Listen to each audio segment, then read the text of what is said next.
ডাল দিয়ে জবা গাছের চারা তৈরির সঠিক উপায় মাত্র ১৫ দিনে ফুল।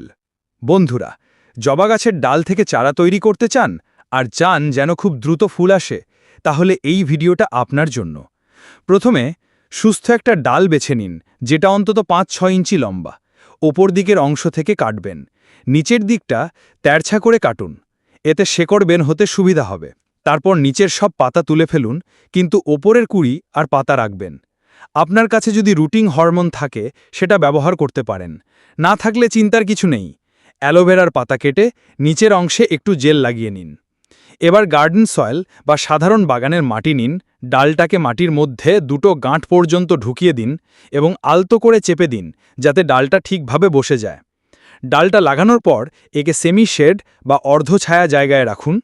রোজ অল্প অল্প পানি দিন, খুব বেশি পানি দেবেন না। ১৫ দিনের মধ্যে কুঁড়িগুলো ফুটে উঠবে ফুলে আর নিচে গজাবে ছোট শেকড়। এইভাবেই খুব সহজে আপনি জবা গাছের নতুন চারা তৈরি করতে পারবেন, কোনো ঝামেলা ছাড়াই।